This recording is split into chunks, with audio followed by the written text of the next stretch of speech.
Hello बच्चों, कल मैं आपको प्रायद्वीपीय भारत में बहने वाली कुछ महत्वपूर्ण नदियों के बारे में समझा रहा था, जिनमें नर्मदा, तापी, गोदावरी, महानदी नदियों के बारे में मैंने आपको कल समझाया था। आज हम यहाँ से आगे प्रायद्वीपीय भारत की कुछ और महत्वपूर्ण नदियों के बारे में आपको समझाएंगे कि प्रायद्वीपीय भारत की एक और नदी है जिसका नाम है कृष्णा। तो कृष्णा नदी महाराष्ट्र के पश्चिमी घाट में महाबालेश्वर के निकट एक स्रोत से निकलती है। तो कृष्णा नदी का उद्गम कहाँ से होता है?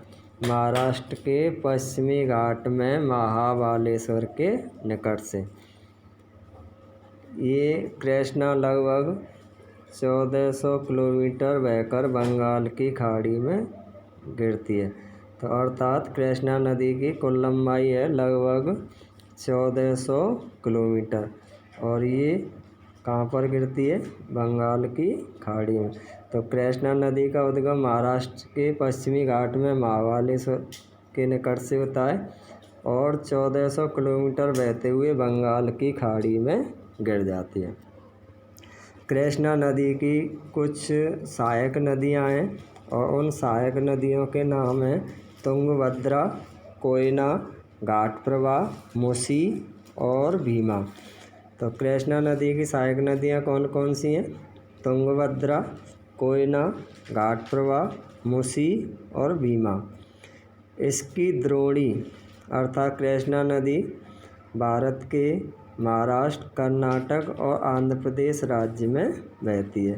तो कृष्णा नदी किन किन राज्यों में बहती है? महाराष्ट्र, कर्नाटक तथा आंध्र प्रदेश में। अब हम पढ़ेंगे कावेरी नदी के बारे में। कावेरी नदी का उद्गम पश्चिमी घाट के ब्रह्मगिरि श्रृंखला से होता है।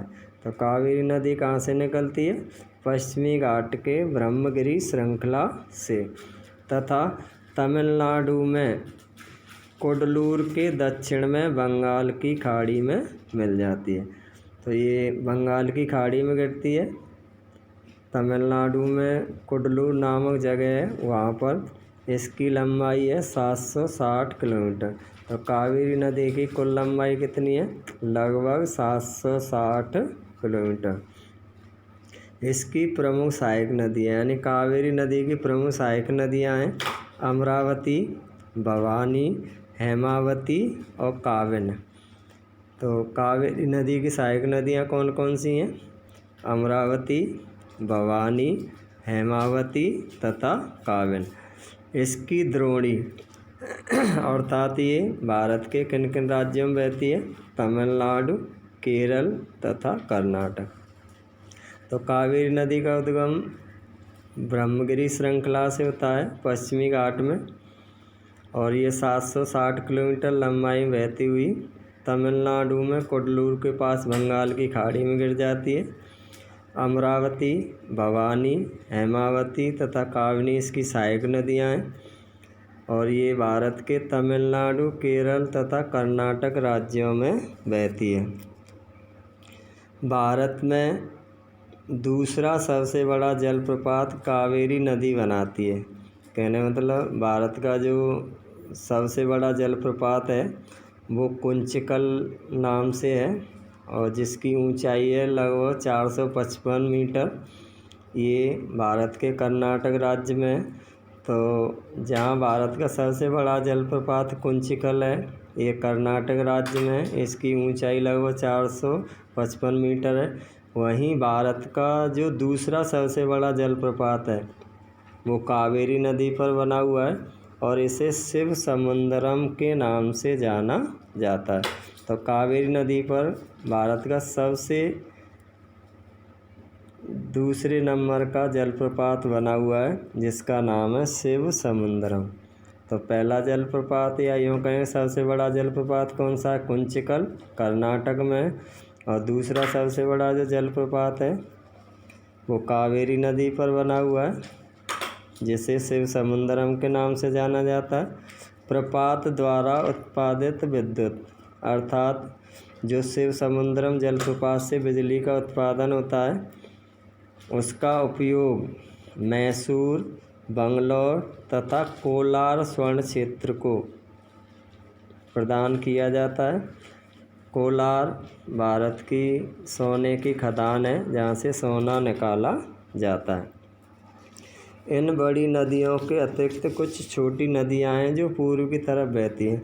तो पूर्व की तरफ बहने वाली जैसे महानदी, गोदावरी, कृष्णा, कावेरी के अलावा कुछ और अन्य नदियाँ हैं जो पूर्व की ओर बहती हैं, जिनके नाम हैं दामोदर, ब्रह्मणी, बैतरणी तथा सुवर्णरेखा। ये पूर्व की ओर बहने वाली कुछ अन्य नदियाँ हैं।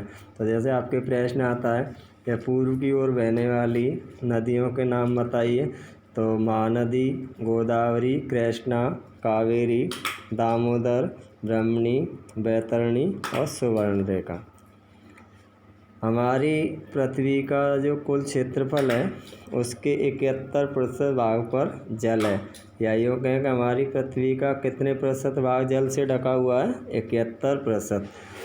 और 29% भाग स्थलीय भूभाग है। लेकिन इस कुल जल का या उपलब्ध जल का 97% भाग जल लवणीय है। लवणीय का तात्पर्य होता है खारा, यानी जिसका हम अपने पीने या सिंचाई या अन्य किसी कार्य में नहीं कर सकते। केवल 3% जल ही स्वच्छ जल के रूप में उपलब्ध है, जिसका उपयोग हम पीने के लिए या सिंचाई वगैरह कार्यों के लिए कर सकते हैं। लेकिन इसका भी ज़्यादातर हिस्सा बर्फ़ के रूप में पहाड़ों की चोटियों पर जमा है या पृथ्वी के धरातल में उपस्थित है। पृथ्वी की भूमिगत धरातल में उपस्थित है। सतह पर बहुत ही कम मात्रा में, या यूँ कहेंगे टोटल जल का सदुपयोग योग्य पानी मात्र 1% ही है जो ज़मीनी धरातल पर है। तो टोटल जल का 57% भाग खारा है, 3% मीठे पानी के रूप में, लेकिन उसका अधिकतर भाग या तो भूमिगत रूप में अर्थात ज़मीन के अंदर है या ऊंचे ऊंचे पहाड़ों पर बर्फ़ के रूप में जमा है। मात्र 1% जल ही हमारे उपयोग योग्य सागर, महासागर या झीलों के रूप में मीठे पानी के रूप में उपस्थित है। अब हम यहाँ से आगे झीलों के बारे में पढ़ेंगे। कश्मीर घाटी तथा प्रसिद्ध डल झील नाव वाले घरों तथा शिकार से तो आप परिचित ही होंगे, यानी कश्मीर जिसे हम भारत का स्वर्ग कहते हैं, वहाँ पर एक प्रसिद्ध झील है जिसका नाम है डल झील। और यहाँ पर जैसे नाव की आकृति होती है उस प्रकार के घर नज़र आते हैं। साथ ही साथ शिकारा नाम से भी एक स्थल होते हैं जो हम देखते हैं तो बहुत ही अच्छे या सुंदर लगते हैं, जो वहाँ पहुँचने वाले पर्यटकों को अपनी तरफ आकर्षित करते हैं। इसी प्रकार आप अन्य झील वाले स्थानों पर भी गए होंगे। वहाँ नौकायान का मतलब होता है जैसे हम नाव वगैरह में घूमते हैं। तैराकी, जैसे हम कहीं तैरते हैं जल वगैरह पानी में, अन्य जलीय खेलों का आनंद लेते हैं या आपने लिया होगा। कश्मीर, नैनीताल एवं दूसरे पर्यटन स्थलों पर झीलें नहीं होती हैं क्योंकि वहाँ मौसम ठंडा होता है और वहाँ पानी ज़्यादातर बर्फ़ के रूप में जमा होता है। तो उन जगहों पर पर्यटकों को आकर्षित करने का जो सबसे अच्छा स्रोत होता है, वहाँ बर्फीली ऊंची पहाड़ियाँ होती हैं या जो बर्फ़ होती है उसे देख कर के लोगों को अच्छा लगता है या उन्हें आनंद आता है। तो पृथ्वी की सतह के गर्त वाले भागों में जहाँ जल जमा हो जाता है उसे झील कहते हैं। यानी झील किसे कहते हैं? पृथ्वी की सतह के गर्त वाले भागों में जहाँ जल जमा हो जाता है उसे झील कहते हैं। और समुद्र किसे कहते हैं? तो बड़े आकार वाली झीलों को समुद्र कहा जाता है। तो ये दोनों ही परिभाषा हमें याद रखनी है कि झील किसे कहते हैं? पृथ्वी की सतह के गर्त वाले, गर्त का मतलब होता है गड्ढा, गर्त वाले भागों में जहाँ जल जमा हो जाता है उसे झील कहते हैं। और बड़े आकार वाली जो झीलें होती हैं उन्हें समुद्र कहा जाता है। तो जैसे कैस्पियन सागर, मृत सागर, अराल सागर। भारत में भी बहुत सी झीलें हैं। ये एक दूसरे से आकार तथा अन्य लक्षणों में भिन्न भिन्न होती हैं। यानी कोई बड़े आकार की झील होती है, कोई छोटे आकार की होती है। लक्षण का तात्पर्य होता है जैसे किसी झील का जल मीठा होता है, किसी का जल खारा होता है। अधिकतर झीलें स्थायी होती हैं। यानी झीलें दो प्रकार की, एक स्थायी और दूसरी अस्थायी। स्थायी झील उन झीलों को कहा जाता है जिनमें वर्ष भर पानी मौजूद रहता है या उपस्थित रहता है। और अस्थायी झील का तात्पर्य होता है कि जिनमें वर्ष के कुछ महीनों में तो पानी भरा रहता है और बाकी के महीने वो शुष्क पड़ी रहती हैं। तो स्थायी झील ऐसी झीलों को कहा जाता है जिनमें वर्ष भर पानी उपस्थित रहता है। और अस्थायी झील उन झीलों को कहा जाता है जिनमें वर्ष के कुछ ही महीनों में पानी मौजूद रहता है या उपस्थित रहता है। कुछ में केवल वर्षा ऋतु में ही पानी होता है और ऐसी झीलों को कहते हैं स्थायी झील। अंतर्देशीय अपवाह। अंतर्देशीय अपवाह का मतलब होता है कि जिनका देश के अंदर ही अंदर प्रवाह या बहाव होता है। तो अंतर्देशीय अपवाह वाले अर्धशुष्क क्षेत्रों की द्रोणी वाली झीलें। यहाँ कुछ ऐसी झीलें जिनका निर्माण हिमानियों का तात्पर्य होता है बर्फ़ के कारण एवं बर्फ़ चादर की क्रिया के फलस्वरूप हुआ है। जब कुछ अन्य झीलों का निर्माण वायु के कारण, नदियों एवं मानवीय क्रियाकलापों के कारण हुआ है। तो हमारी जो पृथ्वी पर जो झीलें हैं उनके निर्माण में कई तथ्यों का योगदान रहा है, जिसमें हिमानी या बर्फ़ की चादर के कारण या वायु के कारण या नदियों के कारण या स्वयं मानव के द्वारा झीलों का निर्माण किया गया है। तो निर्माण के आधार पर भी झीलें दो प्रकार की होती हैं। एक प्राकृतिक झील का मतलब होता है कि वे झीलें जो प्रकृति के द्वारा स्वतः अपने आप बनी हों।